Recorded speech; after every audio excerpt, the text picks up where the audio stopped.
Do you know what it costs to have someone killed? I do. Exactly 3 Bitcoin, which at the time was worth about $42,000. That's what I paid to have my husband murdered on a Thursday night in downtown Seattle while he walked to his car after drinks with coworkers. The police called it a random mugging gone wrong. His family called it a tragedy. I called it a $2 million life insurance payout and my ticket to freedom. That was 18 months ago. The case is still unsolved. The killer was never caught, and I've been living my new life on blood money, haunted every single day by what I did. My name is Vanessa. I'm 36 years old. I own a boutique marketing firm, drive a Tesla, live in a condo with a water view, and I'm a murderer. Not in the heat of passion, not in self-defense, not by accident. I planned my husband's death for 6 months, hired a professional killer through the dark web, and watched it play out exactly as I'd orchestrated it. And the thing that keeps me awake at 3 a.m. isn't guilt about killing him. It's the fear that someday someone will figure out what I did. Let me take you back to where this started, because you need to understand that I'm not a monster. Or maybe I am, but I wasn't always. I was just a woman in a marriage that was suffocating me, who discovered there was a way out that came with a hefty financial incentive. And once I knew it was possible, once I'd seen how easy it could be, I couldn't unknow it. I met my husband Richard when I was 28. He was 35, successful in commercial real estate, charming in that way men with money often are. We dated for a year, got married in a ceremony his mother planned that I just showed up for, bought a house in Bellevue that he picked out. Looking back, I can see the pattern. Richard made decisions, I went along with them. But at the time, I thought that was just what marriage looked like. Compromise, partnership, one person leading while the other followed. The first few years were fine. Not passionate, not deeply connected, but fine. We had our routines. He worked long hours. I built my business. We'd have dinner together maybe 3 times a week. Sex once a week if we were both in the mood, which we increasingly weren't. We were roommates who filed joint tax returns. Comfortable.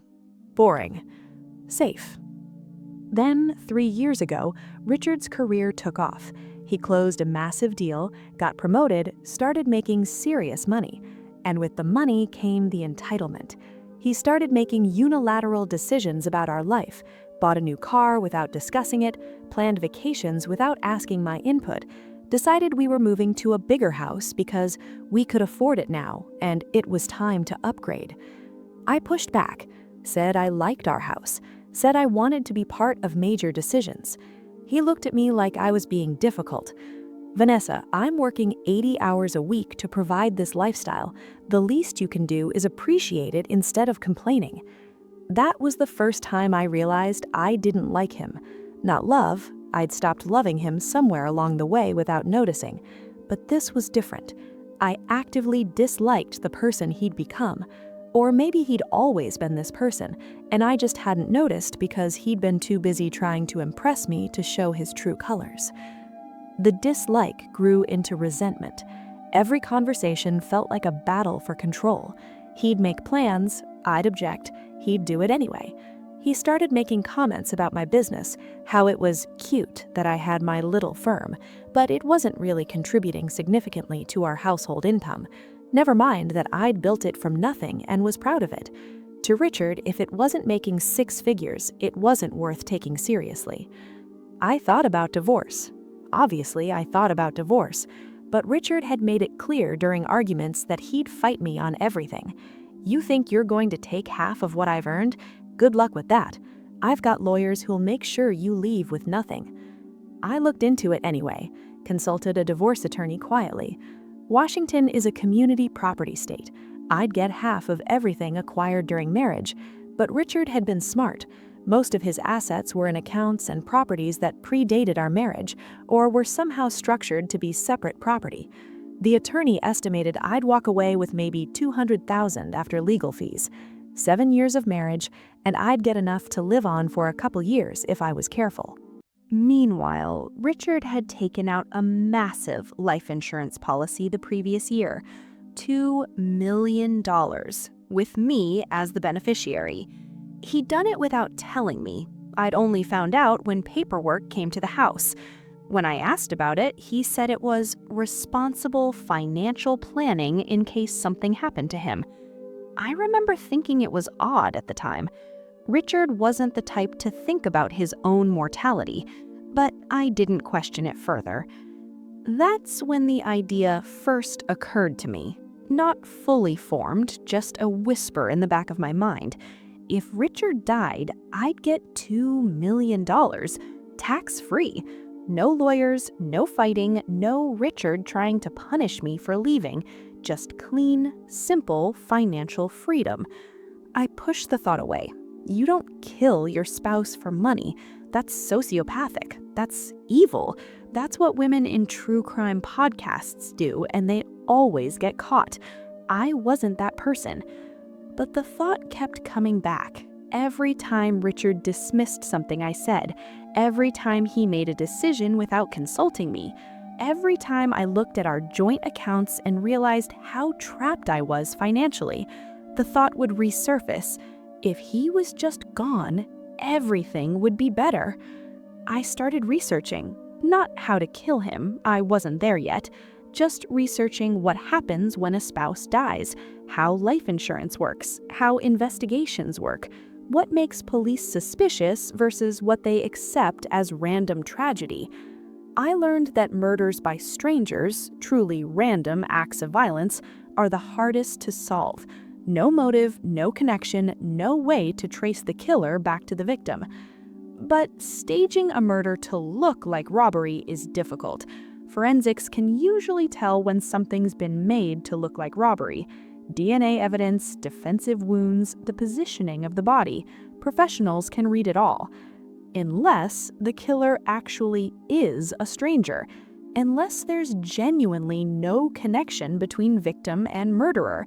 Unless it really is a random act of violence committed by someone with no link to the victim's life. That's when I stumbled onto information about the dark web. I'd heard about it, everyone has, but I'd always thought it was just for buying drugs or illegal porn. I didn't realize it was also a marketplace for hired killers. I should have closed my laptop right then. Should have recognized this as the point of no return, the moment I went from having a dark thought to actively planning a murder. But I didn't. I kept reading, kept researching, told myself I was just curious, just exploring, hadn't decided anything.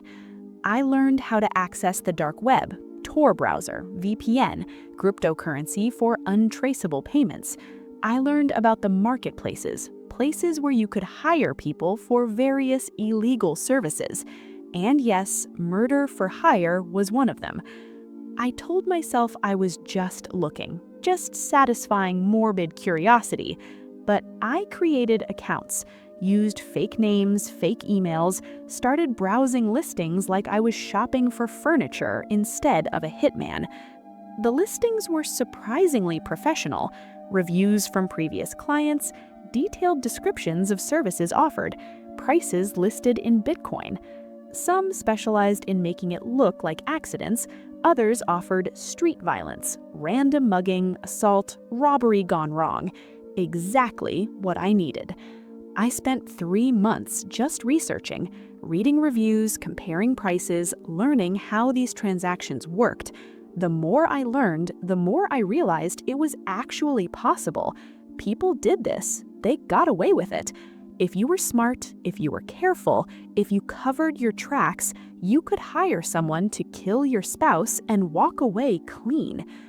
Richard and I had a huge fight in early March. He'd decided we were buying a vacation home in Palm Springs without discussing it with me.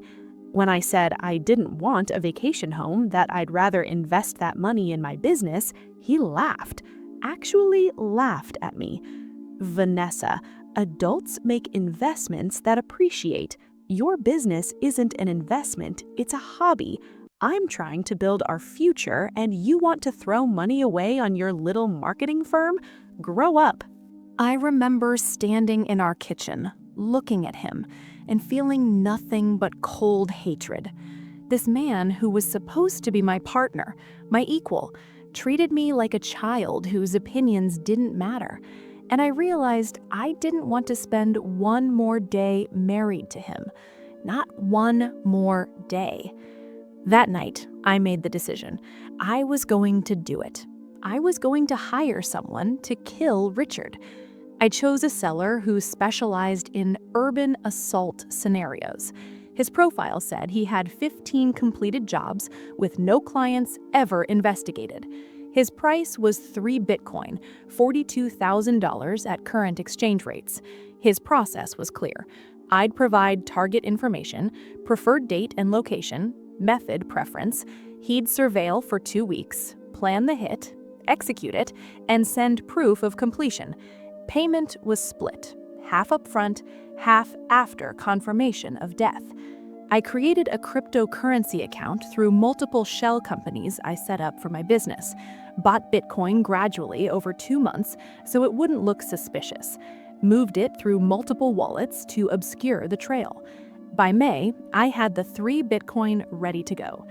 I sent the initial contact through the dark web marketplace, gave Richard's information, name, photo, work address, usual schedule, said I wanted it to look like a random mugging, street violence, robbery, nothing that would point back to anyone in his life.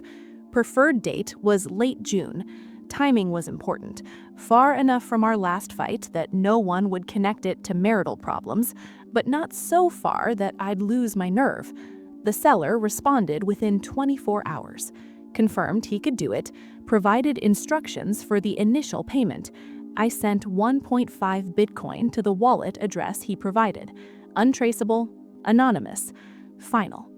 I immediately wanted to take it back. Thought about sending another message saying I'd changed my mind, asking for a refund. But I'd read the terms, no refunds once payment is sent. And besides, what would I say? Sorry, I've decided not to have my husband murdered after all. I convinced myself it still wasn't real. Maybe the seller was a scam. Maybe he'd take my money and disappear. Maybe this whole marketplace was just a way to steal Bitcoin from idiots who thought they could hire hitmen online. I'd be out $42,000, but at least I wouldn't be a murderer. But 2 weeks later, I got a message. Target confirmed, surveillance initiated. Preliminary plan, Thursday evening, June 24th, downtown Seattle. Target frequently works late, walks to parking garage alone. Will execute during that window. Confirm date acceptable. June 24th was a month away. A month to back out, to call it off, to find another way. But I typed confirmed. Proceed. The next month was surreal. I went through normal life, work, dinner with friends, grocery shopping, watching Netflix with Richard, all while knowing that on June 24th, he'd be killed by a stranger I'd hired through the internet. I waited for guilt, for horror at what I'd set in motion. It didn't come. What I felt instead was relief. Relief that soon this would be over, that I'd be free, that I wouldn't have to spend the rest of my life with someone I'd grown to hate. Richard had no idea. We had sex twice that month, not because I wanted to, but because I thought it would look suspicious later if we hadn't. I'd read about women being investigated because they'd stopped sleeping with their husbands before the husband died. So I maintained appearances, made dinner sometimes, laughed at his jokes, played the wife role I'd been playing for years. June 24th fell on a Thursday. Richard had mentioned a few days earlier that he was meeting some work colleagues for drinks downtown after work. Perfect. Public place, witnesses who could confirm it was a normal evening, him walking alone to his car afterward. Exactly the scenario the seller had described. I stayed home that night, made myself dinner, watched a movie, acted normally. My phone was on, location services enabled. I needed a clear alibi, proof I was miles away when it happened. At 10:47 p.m., my phone rang. Seattle Police Department. They were sorry to inform me there'd been an incident. My husband had been attacked in a parking garage downtown. Could I come to Harborview Medical Center immediately? I drove there doing exactly the speed limit, hands shaking, heart pounding. Not from grief, from fear that somehow they already knew, that this was a trap, that they'd be waiting to arrest me when I walked in. But they weren't. Richard was in surgery. A doctor explained he'd been stabbed multiple times during an apparent robbery. His wallet and phone were missing. A parking garage security guard had found him and called 911. He was in critical condition. He died 3 hours later. Massive blood loss, damage to vital organs. They did everything they could, the doctor said. I was so sorry for my loss. I cried. Real tears. Not because I was sad Richard was dead. I wasn't. But because I'd really done it. I'd had someone killed. There was no taking it back now. The police questioned me that night. Just basic stuff. Where had I been? When did I last see Richard? Did I know anyone who'd want to hurt him? I had answers for everything. I'd been home. I'd seen him that morning before work. No one would want to hurt him. He was successful and well-liked. They seemed satisfied. Over the next week, I played the devastated widow perfectly. Cried at appropriate moments, accepted casseroles from neighbors, let Richard's mother plan the funeral because I was too grief-stricken to think clearly, stood at his grave and accepted condolences from people who had no idea I'd orchestrated this entire thing. The police investigated. They had security footage from the parking garage showing a man in dark clothing attacking Richard. The footage was grainy, the attacker's face wasn't visible, no useful forensic evidence. The killer had worn gloves, left nothing behind. Richard's wallet and phone were never recovered. Every detail pointed to a random mugging by someone who panicked and used excessive force. I waited for them to find something, to trace the Bitcoin somehow, to connect me to the dark web marketplace, to discover some piece of evidence that proved this wasn't random. But they didn't. The case went cold within 3 months. Seattle has a lot of unsolved violent crimes. One more wasn't unusual. I received the second message on the dark web marketplace a week after Richard's death. Job complete, send remaining payment. I sent the final 1.5 Bitcoin, deleted all my dark web accounts, destroyed the laptop I'd used to access them, wiped my cryptocurrency wallets clean. The life insurance company investigated. They always do for large payouts shortly after policy purchase. But Richard had taken out the policy over a year before his death. The death was clearly homicide by stranger, not suspicious circumstances. They paid out in full, $2 million, deposited directly into my account 4 months after Richard died. I did all the things a grieving widow should do, waited a full year before making any major changes, stayed in our house for 6 months, then quietly sold it, moved to a smaller condo, said the house had too many memories, used some of the insurance money to expand my business, invested the rest conservatively, lived modestly, did nothing that would raise questions. 18 months later, I'm free, financially independent, no Richard controlling every decision, no marriage suffocating me, no more pretending to love someone I couldn't stand. I have everything I wanted when I first had that dark thought about Richard dying. And I'm miserable. Not because I miss Richard, I don't, but because I killed someone. I planned it, paid for it, watched it unfold. I took a human life because he annoyed me, because he was controlling, because I wanted his money. Those aren't reasons that justify murder. They're not even close. I can't date, can't get close to anyone new. What would I tell them about Richard? The story I tell everyone, tragic random violence, wrong place, wrong time. Is it possible to build a relationship on that foundation of lies? And what if I got close to someone, cared about them, and they found out what I really am? I can't enjoy the money. Every time I buy something, every time I invest Richard's insurance payout, I'm reminded it's blood money. I'm living a life funded by murder. The Tesla, the condo, the business expansion, all of it purchased with $42,000 in Bitcoin and Richard's death. I can't sleep properly. I'm terrified of police showing up at my door, of some technology breakthrough that lets them trace the Bitcoin, of the killer getting caught for another crime and cutting a deal by giving up past clients, of Richard's family hiring a private investigator who digs deeper than police did, of karma or justice or whatever you want to call the universe eventually balancing the scales. I Google the case sometimes. Richard Morrison murder, Seattle, brings up articles from when it happened.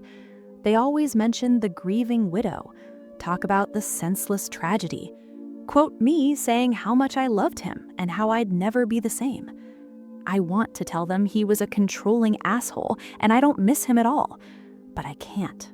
I have to maintain the lie forever. Richard's mother calls me sometimes, wants to get together, says she's sure I'm lonely without him. I make excuses. How can I sit across from her and drink coffee and talk about what a wonderful man her son was when I paid to have him stabbed to death in a parking garage? There's a weird guilt that comes with murder for hire. I didn't pull the trigger, didn't stab Richard myself, never even saw the person who did it. There's this distance that makes it almost not feel real sometimes, like I just wished him dead and coincidentally he died. But I know better. I caused it, as surely as if I'd held the knife myself. The scariest part is that I got away with it, completely. The perfect crime. No evidence, no connection, no investigation leading anywhere near me. The crime that thousands of true crime podcasts say is impossible. I did it. And I'm living proof that if you're smart and careful and willing to use cryptocurrency and the dark web, you can literally get away with murder. I think about confessing sometimes. Walking into a police station and telling them everything. Finally being honest about what I did. Facing consequences. But what would that accomplish? Richard's still dead. Confessing won't bring him back. It'll just destroy my life and his family's peace. They think he died in a random tragedy. Learning it was premeditated murder would make it so much worse. So I stay silent. I play the widow who's moving on with her life. I run my business, make safe investments, date occasionally but never seriously. I live in my condo with a water view that Richard's death paid for, and I carry the knowledge that I'm a murderer who will never face justice for what I did. Last month, I saw an article about someone getting arrested for hiring a hitman through the dark web. The FBI had infiltrated the marketplace, posed as a seller, collected evidence, arrested the client before anyone was actually killed. I felt sick reading it. Not because I was worried about being caught. My transaction was different marketplace, different method, already completed long ago. But because it reminded me that what I did was real. That somewhere there's a person who took 3 Bitcoin from me and killed Richard. That person exists, has a life, maybe regrets it, maybe doesn't, but they're out there, and I put them there. I turned someone into a murderer along with becoming one myself. If you're reading this or listening to it, however this gets shared, you might be wondering if I regret it. The honest answer is, I don't know. I regret who I've become. I regret that I'm capable of this. I regret that I can never be truly close to another person because I'm carrying this secret. But do I regret that Richard is dead and I'm free? No, I don't. And that might make me a sociopath, but it's the truth. I hired someone on the dark web to kill my husband. It cost $42,000 in Bitcoin. He died in a parking garage, stabbed 7 times, his wallet and phone stolen to make it look like robbery. The police never suspected me. His family never suspected me. I collected $2 million in life insurance and used it to build the life I wanted. And I'm going to carry this secret until the day I die, because confessing won't bring Richard back and won't make me feel better. It'll just destroy everyone else's peace along with mine. That's my confession. I'm a murderer who got away with it. And somewhere in Seattle, there's a cold case file with Richard's name on it that will never be solved. Because the only people who know the truth are me and a killer whose name I never learned, paid through cryptocurrency I can't trace back, hired through a marketplace that no longer exists. the perfect crime, and I'll never have another moment of true peace because of it.